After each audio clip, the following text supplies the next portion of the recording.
नमस्कार दोस्तों, स्वागत है मेरे चैनल ऑनलाइन केमिस्ट्री क्लासेस में। और इस वीडियो में हम आपके साथ डिस्कशन करेंगे, जैसा कि बताया था कि बच्चों की जो क्वेरीज हैं वो न्यूमेरिकल्स पे चल रही, तो न्यूमेरिकल्स ही लेकर के आया हूँ। कि सबसे पहले मैंने आपको वीडियो भेजी है जिसमें हमने सॉलिड के न्यूमेरिकल्स आपके साथ डिस्कस किए हैं। आज हम लोग डिस्कशन करेंगे सॉल्यूशन के कुछ इंपॉर्टेंट फार्मूले और उन्हीं की कुछ न्यूमेरिकल्स। सॉल्यूशन के कौन कौन से फार्मूले इंपॉर्टेंट हैं, कौन कौन से न्यूमेरिकल्स हमें लगाने चाहिए, ये हम आपके साथ आज इस वीडियो के थ्रू शेयर करेंगे। तो अगर आप हमारे चैनल पर नए हैं तो सब्सक्राइब कर लीजिए, बेल आइकॉन को टच कर दीजिए, जिससे कि जितने भी नोटिफिकेशंस हैं वो आप तक पहुंचते रहेंगे और आप केमिस्ट्री घर पर ही पढ़ते रहेंगे। अपने पैसों को वेस्ट ना करिए, कोचिंग जाने की ज़रूरत नहीं है आपको, हम आपको न्यूमेरिकल्स भी इस चैनल के थ्रू लगवाएंगे।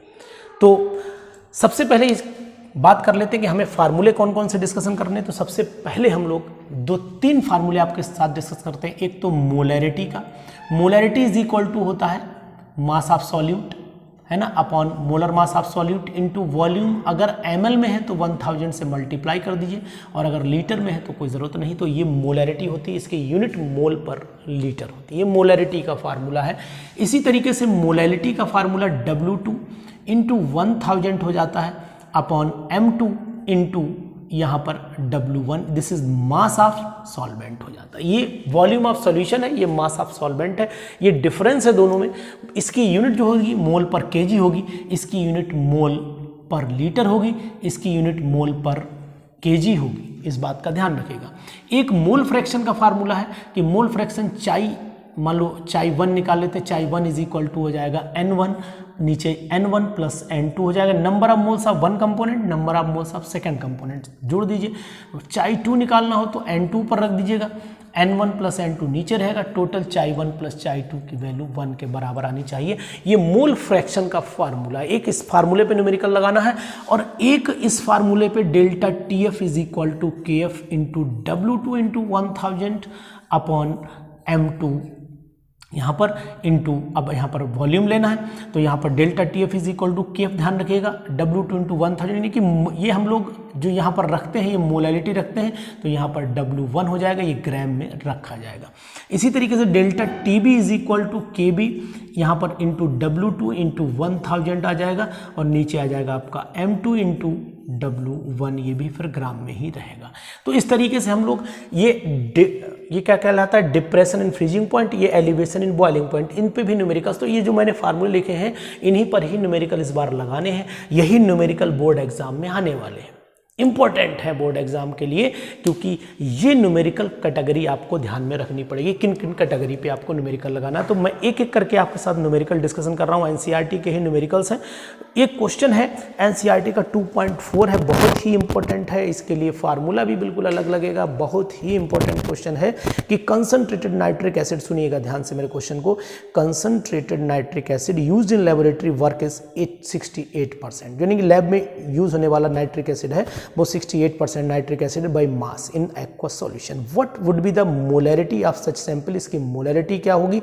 अगर डेंसिटी 1.50 दे रखी है तो बेटा इसके लिए बहुत ही डायरेक्ट फार्मूला लगाना है आपको कि molarity is equal to mass percentage into density into 10 upon में मोलर मास ऑफ HNO3। तो एक फार्मूला कहीं पर लिख लीजिए, ट्रिक है ये फार्मूला है कि अगर कहीं पर डेंसिटी और परसेंटेज दे रखी है तो molarity is equal to percentage, नहीं मास परसेंटेज हो जाती है, इसे परसेंटेज बोल देते हैं, into density into 10 upon molar mass. अब आप ये बताइए कि परसेंटेज कितनी 68 दे रखी है, डेंसिटी कितनी दे रखी है।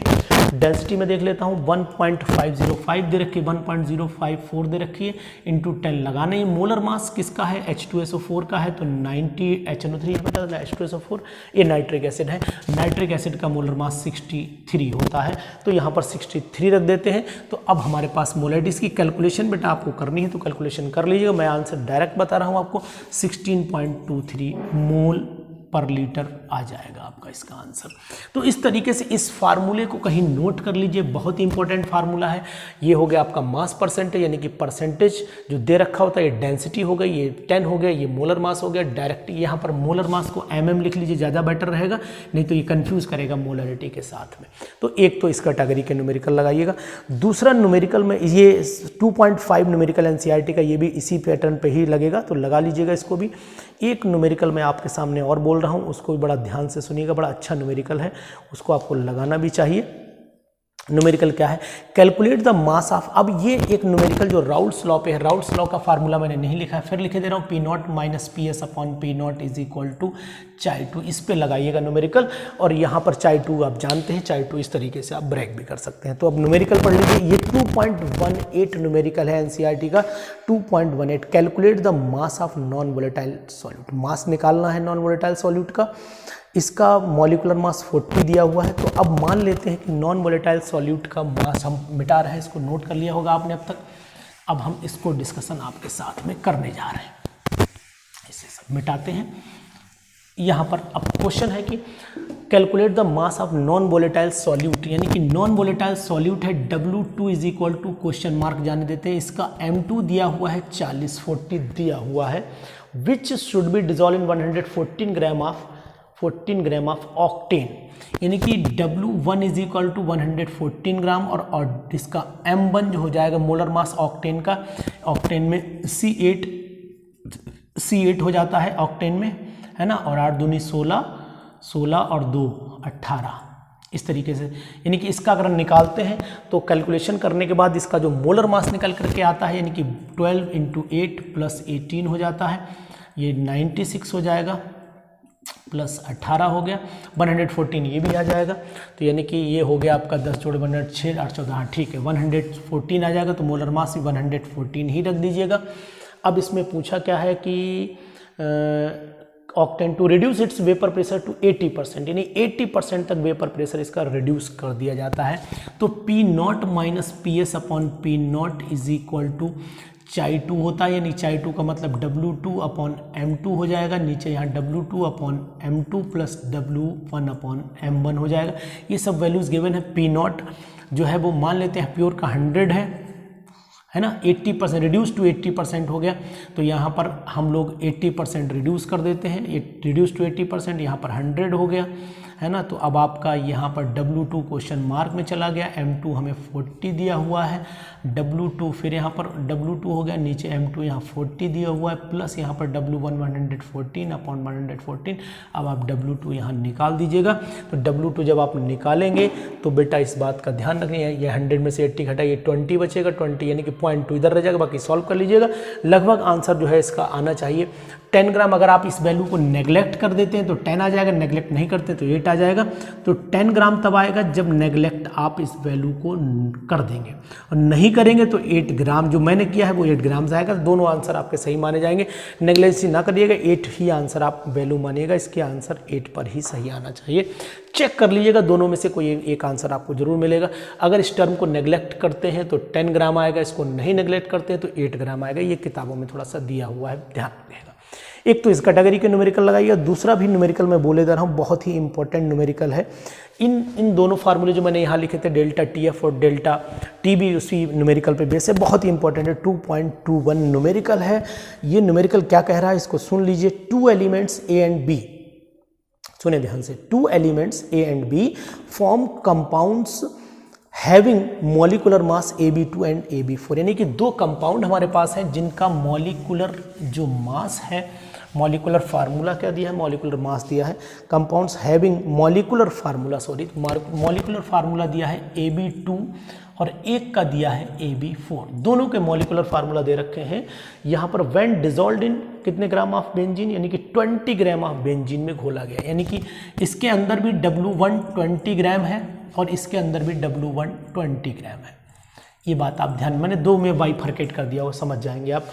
अब इसका कह रहा है कि 1 gram of AB2 lowers freezing point by 2.3, यानी कि 1 ग्राम ऑफ AB2, 1 ग्राम ले लिया, AB2 लोअर्स फ्रीजिंग पॉइंट, यानी कि फ्रीजिंग पॉइंट को डिप्रेस जो कर रहा है, डेल्टा TF की जो वैल्यू है 2.3 है, केल्विन में दे रखी है। किताब आपके पास होगी, मैच कर सकते हैं। Where as 1 gram of AB4, जो इसका 1 ग्राम AB4 का है वो 1 ग्राम इसका भी है, लेकिन इसने जो डेल्टा TF डिक्रीज किया है वो 1.3 कर दिया है डिक्रीज। अब कह रहा है द मोलर डिप्रेशन कांस्टेंट, जो KF की वैल्यू है वो 5 पॉइंट, यानी KF की वैल्यू यहाँ पर 5.1 और KF की वैल्यू यहाँ पर भी 5.1 हो जाती है। अब कह रहा है कि calculate the atomic mass of A and B, A और B का एटॉमिक मास आपको कैलकुलेट करना है। तो बहुत ही क्या तरीका हो सकता है मैं आपको बता देता हूँ कि आप इसके अंदर जो फार्मूला लगाइएगा वो लगाइएगा delta TF is equal to KF into W2 into 1000 upon यहाँ पर हो जाएगा M2 इंटू W1। तो यहाँ पर M2 आपको निकालना है, तो M2 is equal to, M2 की जगह वैल्यू हम पुट कर लेते हैं क्योंकि M2 ये रखा जाएगा। तो ऐसा कर लेते हैं, डेल्टा TF यहाँ पर 2.3 इज इक्वल टू KF की वैल्यू हो जाएगी 5.1 हो जाएगी, इंटू W2 आपका 20 ग्राम हो जाएगा, W2 1 ग्राम हो जाएगा आपका, ये 1 ग्राम, ये 1000 हो जाएगा, और यहाँ पर M2 जो हो जाएगा इसको A+2B मान लीजिए और इसको A+4B मान लीजिए। तो A+2B जो हो जाएगा आपका वो हो जाए इंटू W1 आपका 20 हो जाएगा। तो A+2B is equal to, calculate कर दीजिएगा, A+2B जो आना चाहिए वो 110.8 आना चाहिए। ये मेरे पास कैलकुलेटेड है, 110.8 आ गया। आप कैलकुलेशन कर लीजिएगा, A+2B आपका निकल आएगा। ऐसे ही AB4 के लिए निकाल लेते हैं, इसका लाइन हमने इधर खींच दी, तो ये फार्मूला यही रखना चाहिए। तो यानी 1.3 इज इक्वल टू हो जाएगा 5.1 इंटू 1 इंटू 1000 हो जाएगा अपॉन A+4B इंटू 20 ग्राम हो जाएगा। तो A+4B जो बच्चों आएगा वो मेरे पास कैलकुलेटेड है। A+4B जब आएगा ये आपका आना चाहिए 196.1, यानी कि 196.1 आना चाहिए। अब इन दोनों से A इक्वेशन नंबर 1 मान लीजिए, A+2B और यहाँ पर A+4B इज इक्वल टू, ये हो गया आपका 110.8, ये हो गया 196.1।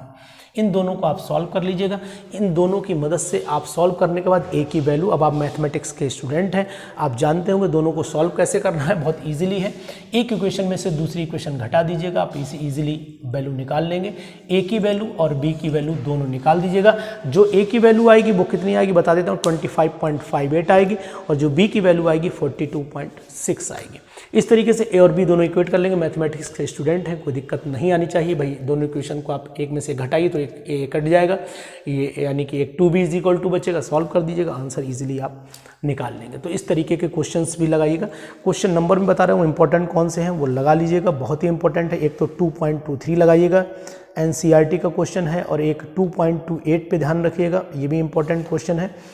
और लास्ट में जो क्वेश्चन है उनमें से आप एक क्वेश्चन देख लीजिएगा, ये क्वेश्चन नंबर है आपका 2.40 भी देख लीजिएगा। 2.41 ऑस्मोटिक प्रेशर का न्यूमेरिकल है, इस पे भी आप थोड़ा सा ध्यान देंगे। तो ये क्वेश्चंस आपके एग्जाम के लिए बहुत ही इंपॉर्टेंट है, इनको लगाइएगा, प्रैक्टिस करिएगा। कोई दिक्कत हो तो मैं आपके साथ हूँ। मेरे इस चैनल पर जा करके आप मैसेज डाल दीजिए कि सर ये क्वेश्चन मुझसे नहीं हो रहा है, तो मैं उसका सोल्यूशन आप तक जरूर भेजूँगा। Thank you.